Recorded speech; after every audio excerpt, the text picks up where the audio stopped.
Hi guys, Harbs and Narbs here. I was recently looking through Volo's Guide to Monsters and I read the following regarding the Gith and the Mind Flayers. A few skeptics suggest that the entire narrative of the Gith victory rings false. How could a slave race overpower the Mind Flayers? Where are the signs of this great struggle? Perhaps the Gith didn't actually win. Perhaps instead the Mind Flayers moved themselves and their works into the future to avoid being overrun. That theory would explain the Mind Flayers' disappearance and the absence of any ruins from their empire. Few folk take such talk seriously, yet no one can be sure exactly what the Illithids are and are not capable of.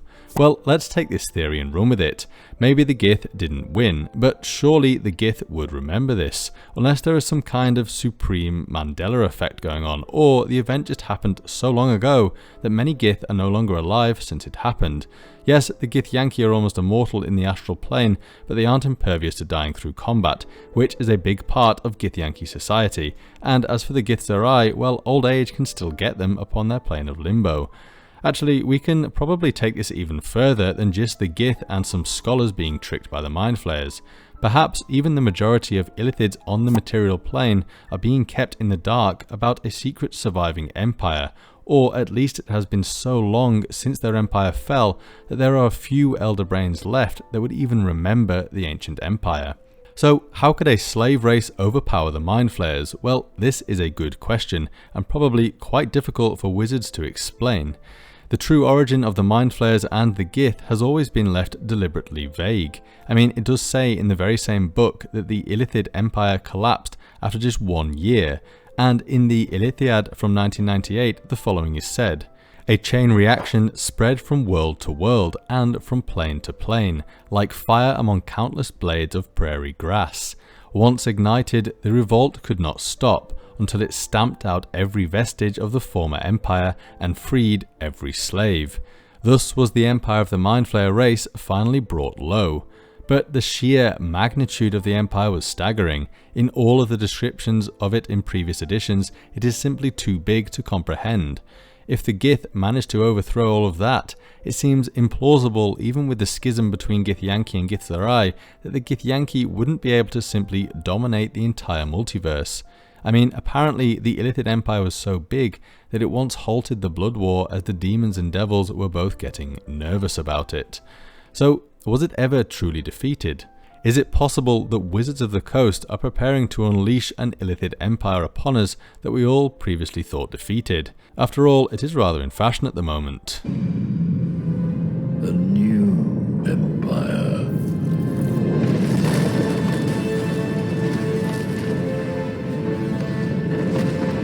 Oh god, what the fuck? Let's continue to take a look at the Illithiad and see what it has to say on the Illithid's concept of time. The concept of the future does not have the same root meaning for Illithids as it does for other races either. To the Mind Flayer, the future merely represents an as yet unrealized portion of the present that will invariably transpire according to plans currently in motion. Perhaps this is another reason for Illithid frustration. I don't think even Bruce R. Cordell knew what he was talking about when he was writing that, because I don't exactly know what I'm reading, but it seems to me that the Illithids view their future actions as simply another part of what we define as the present. So when Volo's Guide to Monsters says the Mind Flayers moved themselves and their works into the future to avoid being overrun, for them they are still in their own present. But now I'm confusing myself. Anyway, what's interesting though is that when they move themselves to the future, they are then seemingly incapable of perceiving their own past. Mind Flayers perceive the past as a constantly fluctuating medium, an ever-shifting environment accessible only to an elder brain. Each community's elder brain sifts through the past for useful experiences that might have some bearing on present circumstances. Well, let's take Baldur's Gate 3 for example, as Wizards of the Coast might be using this game as a vessel to tell the next bit of the Illithid story. When the deceased Mind Flayer says this: "The sky splits open and nautiloids pour out of a void that consumes the stars." Well, that could be the Illithids arriving from the past.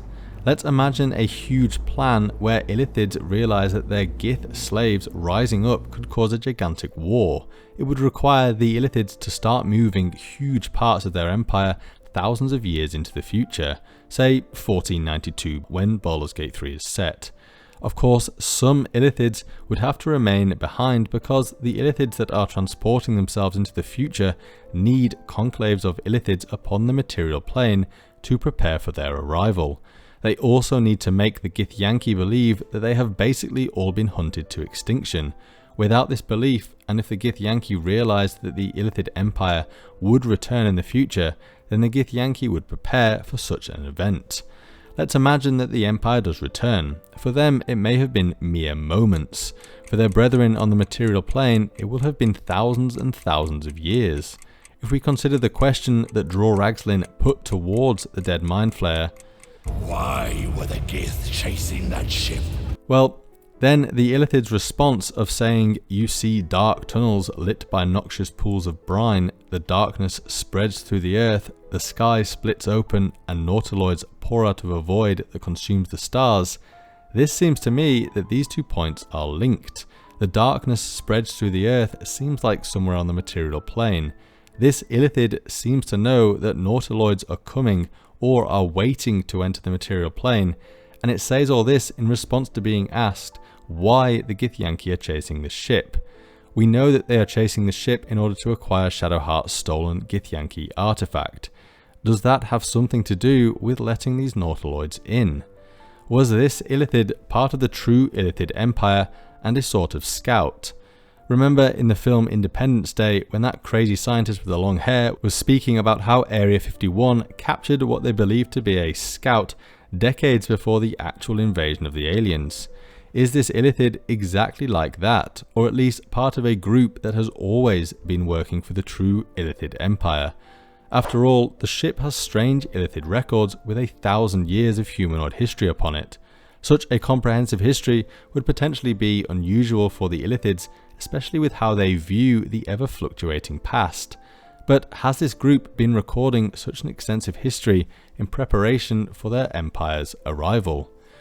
It is well known that Mind Flayers upon the material plane have lost the knowledge on how to create nautiloids. However, in 2001's Lord of Madness, the following is written: "The great ships are remnants of their glorious future, when their empire will span not just worlds, but the entire universe.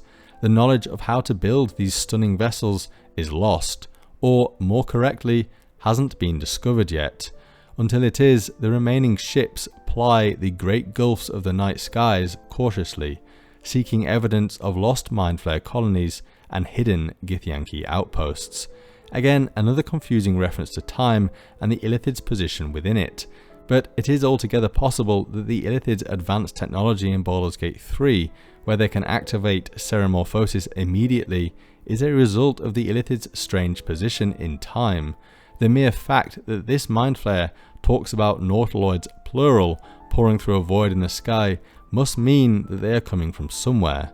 Even Elminster in Volo's Guide to Monsters has the following to say on nautiloids: "Ships that sail between the stars.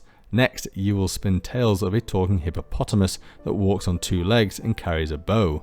I asked ye to research facts about other worlds, not spend a week in an opium den." The book also has the following to say: "Nowadays a nautiloid is an incredibly rare sight.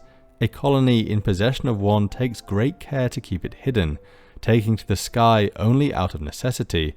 Word of a nautiloid seen soaring through the air travels quickly in almost every world, and is likely to attract the attention of vengeful Githyanki and Githzerai. So nautiloids do exist, but the current Mind Flayers don't know how to make them. It seems like something that will be presented to them. Perhaps the nautiloids that are currently on the material plane are the remnants of those that did not travel into the future. But it isn't the first time that the Mind Flayers have jumped through time. In Lords of Madness, we can also see that the Mind Flayers that enslaved the Gith actually themselves came from another future described as the unimaginable future. Upon arriving in the human world of several thousand years past, they quickly enslaved the humanoid race known as the Gith, seeking to re-establish their empire in their new age. After centuries of servitude, the Gith successfully rebelled against the Mind Flayers. Much of the knowledge and wondrous magic brought to the distant past from the Illithid Empire at the end of time was destroyed in this rebellion, and for long years the Mind Flayers were scattered and disorganized in its wake. Yes, the Illithids initially fled to the past because of something called the Adversary that was destroying Illithid society. But if we believe the theory that is written in Volo's Guide to Monsters, then it could be possible that the Illithids came from the future into the past, enslaved the Gith, and then when they rose up, they then jumped into the future again, but not too much into the future. Let's just say the current 5th edition year of 1492. If you enjoyed this video, then do please give me a like and subscribe, and if you want to follow me on Twitter or my very new Instagram, then please check out the links below. Also, a very big thank you to my patrons, and I'll see you next time. Bye!